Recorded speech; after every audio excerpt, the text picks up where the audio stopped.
নমস্কাৰ, চাই আছে ডিবি নিউজ। এখন জিলাত দুখনকৈ টোলগেট আৰু এই টোলগেটক লৈ এতিয়া স্থানীয় দল সংগঠনে প্ৰতিবাদ কৰিছে। তেওঁলোকে কৈছে যে আমাৰ জিলাখনত আৰু টোলগেট নালাগে, আমাৰ জিলাখনত প্ৰৱেশ কৰিবলৈ হ'লে এতিয়া দুখন টোলগেট প্ৰৱেশ কৰিব লাগিব। ইয়াৰ ফলত যিকোনো ধৰণৰ সা সামগ্ৰীৰ মূল্য বৃদ্ধি হ'ব। ৰাজ্যত শেহতীয়াভাৱে অত্যাৱশ্যকীয় সা সামগ্ৰীৰ মূল্য বৃদ্ধি জুৰুঙা কৰিছে আৰু এনে সময়তে এখন জিলাত দুখনকৈ টোলগেট সৃষ্টি হোৱাৰ ফলত এতিয়া স্থানীয় দল সংগঠন আৰু স্থানীয় ৰাইজে প্ৰতিবাদ কৰিবলৈ ওলাই আহিছে। বিভিন্ন দৰ্শকক জনাই আছো এই মুহূৰ্তত এটা খবৰ। শেহতীয়াকৈ এখন জিলাত দুখনকৈ টোলগেট দিয়াক লৈ এতিয়া প্ৰতিবাদত নামিল গোসাইগাঁৱত তেলিপাৰা টোলগেটত মুকলিৰ পিছতে দল সংগঠনৰ প্ৰতিক্ৰিয়া।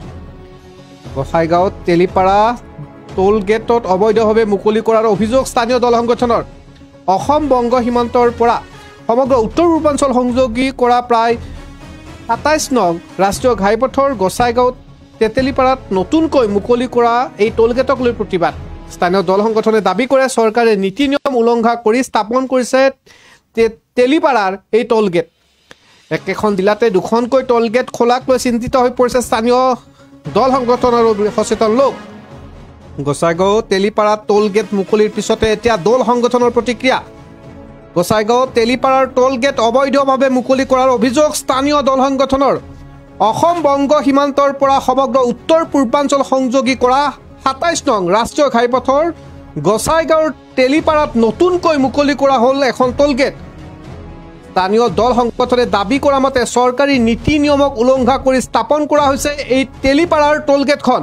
একেখন জিলাতে দুখনকৈ টোলগেট খোলাক লৈ চিন্তিত হৈ পৰিছে স্থানীয় ব্যক্তিসকল। শেহতীয়াকৈ গোসাইগাঁও তেলিপাৰাৰ টোলগেট মুকলিৰ পিছতে এতিয়া দল সংগঠনৰ প্ৰতিক্ৰিয়া দেখা পোৱা গৈছে। গোসাইগাঁও তেলিপাৰা টোলগেটত অবৈধভাৱে মুকলি কৰাৰ অভিযোগ আনিছে স্থানীয় দল সংগঠনৰ।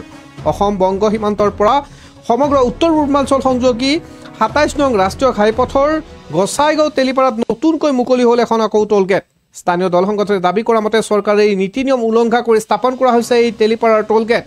একেখন জিলাতে কেনেকৈ সম্ভৱ হয় দুখনকৈ টোলগেট, যাক লৈ এতিয়া চিন্তিত হৈ পৰিছে স্থানীয় ব্যক্তিসকল। নিত্য ব্যৱহৃত সা সামগ্ৰীকে ধৰি আকাশলংঘী মূল্য বৃদ্ধিয়ে ৰাজ্যবাসীক কৰিছে জুৰুৰা। সমান্তৰালকৈ ৰাজ্যৰ ভিন্ন প্ৰান্তত স্থাপিত টোলগেট আন এক মাধমাৰ দিছে জনসাধাৰণক। ইয়াৰ মাজতে এইবাৰ আন এখন টোলগেট স্থাপনৰ লৈ এতিয়া সচেতন মহলৰ প্ৰশ্ন।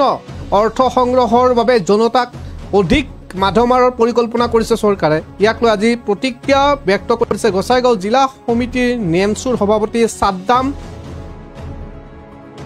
আৰু গোসাইগাঁও মহাবিদ্যালয়ৰ ছাত্ৰ নুৰ ইছলামে। আমি মন্তব্য শুনাম, কিন্তু একেখন জিলাতে এতিয়া দুখনকৈ টোলগেটক লৈ স্থানীয় লোকেও কৰিছে বিভিন্ন ধৰণৰ প্ৰশ্ন। অত্যাধিক মূল্য বৃদ্ধি আৰু এনেধৰণৰ টোলগেটসমূহে মূল্য বৃদ্ধিৰ অন্য এক কাৰণ বুলিও স্থানীয় সচেতন যুৱকসকলে মন্তব্য কৰে।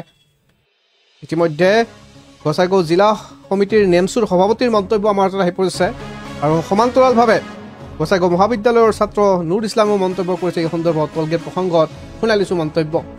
যোৱাকালি যি টোলগেট যি মুকলি কৰা হ'ল, আচলতে ইয়াক কিন্তু আমি স্থানীয় ৰাইজৰ পৰা বিভিন্ন দল সংগঠনে কোনেও কিন্তু গম পোৱা নাছিলোঁ।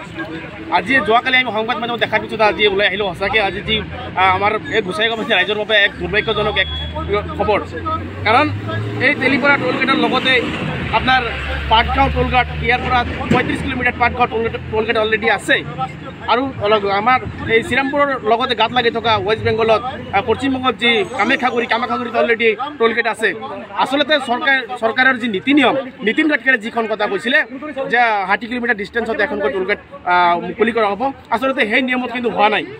আচলতে চৰকাৰী ৰাষ্ট্ৰীয় ঘাইপথৰ যি নীতি নিয়ম আছে সেই হিচাপত আমি হ'ব লাগে, ইয়াই আমি দাবী জনাইছোঁ। কাৰণ এতিয়ালৈকে আমাৰ ৰাষ্ট্ৰীয় ঘাইপথৰ এতিয়ালৈকে কাম কাজ শেষেই হোৱা নাই। যোৱাকালি এখন এটা দুৰ্ঘটনা হৈছে।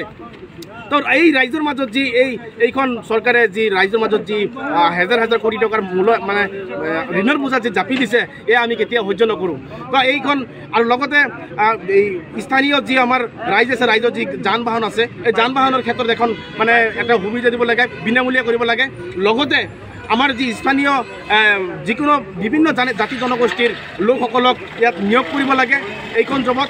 নহ'লে আমি নেমচুৰ ফালৰ পৰা আমি গণতান্ত্ৰিকভাৱে বিভিন্ন দল সংগঠনৰ পৰা ৰাইজক লৈ আমি গণতান্ত্ৰিকভাৱে আন্দোলন কৰিবলৈ বাধ্য হ'ম। কাৰণ আচলতে এইখন চৰকাৰে ব্যৰ্থ হৈছে নেকি? চৰকাৰে আচলতে যি কয় তাকে নকৰে, ওলোটাকেহে কৰি আছে। কাৰণ এই সাধাৰণ জনসাধাৰণৰ ওপৰত মানে এই কোটি কোটি বা লাখ লাখ এই ঋণৰ বোজা জাপি দিয়াটো কেতিয়াও আমি সহ্য নকৰোঁ। আমি এই নীতিন গাডকাৰী তথা অসমৰ মুখ্যমন্ত্ৰী ডাঙৰীয়াক আমি নেমচুৰ ফালৰ পৰা আমি আহ্বান জনাইছোঁ যে অতি সোনকালে এই আপোনালোকৰ যি ৰাষ্ট্ৰীয় ঘাইপথৰ যি নীতি নিয়ম আছে সেই নীতি নিয়ম হিচাপত আচলতে টোল গেট হ'ব লাগে, অন্যথাই আমি গণতান্ত্ৰিকভাৱে আন্দোলন কৰিবলৈ বাধ্য হ'ম। যি যোৱাকালি যি মোৰ নাম নুৰ ইছলাম, মই গোসাইগাঁও কলেজৰ প্ৰাক্তন debate secretary plus Gossaigaon campus ambassador হয়। তো আজিৰ দিনত আমি যিটো দেখা পালোঁ, নতুনকৈ আমাৰ গোসাইগাঁৱৰ মানে টোল গেটটো অপেনিং হ'ল। তো ইয়াতে আমি আমাৰ গোসাইগাঁও কলেজৰ যি নম্বৰ ছাত্ৰ ছাত্ৰী আছে মানে ডেইলি ক্লাছ কৰিব লাগে আমাৰ। তো ছাত্ৰ ছাত্ৰীবিলাকে মানে চাৰিচকীয়া বাহনটো যেতিয়া লৈ আহিব তেতিয়া সিহঁতৰ যাওঁতে টোল গেট দিব লাগিব আৰু আহোঁতে দিব লাগিব। তো চৰকাৰে নিয়ম কৰিছে আমাৰ 30% মানে এয়াৰপ্লেছ থাকিব লাগে। বড়োলেণ্ড ইউনিভাৰ্চিটি প্লাছ মানে BTC যিমানবোৰ মানে আমাৰ হেৰি আছে কলেজ আছে দিব লাগে। তো সেইবাবে মই অনুৰোধ জনাইছোঁ যিটো আমাৰ আছে মুখ্যমন্ত্ৰী চাহাবক মই অনুৰোধ জনাইছোঁ যাতে ষ্টুডেণ্টৰ কাৰণে যাতে এই টোল গেটটো ফ্ৰী কৰি দিয়া হয়। মই ষ্টুডেণ্ট হৈ পেলাই মই এইখিনি দাবী ৰাখিলোঁ যাতে বড়োলেণ্ড ইউনিভাৰ্চিটি প্লাছ BTC যিমানবোৰ কলেজ আছে সিহঁতৰ কাৰণে যাতে এক্সট্ৰাভাৱে ছাৰ্ভিচ দিয়া হয়, যে কোনো ধৰণৰ টোল গেট দিব নালাগে, আই কাৰ্ড দি পেলাই সিহঁতে যাব পাৰে যাতে। এইখিনি আমাৰ দাবী।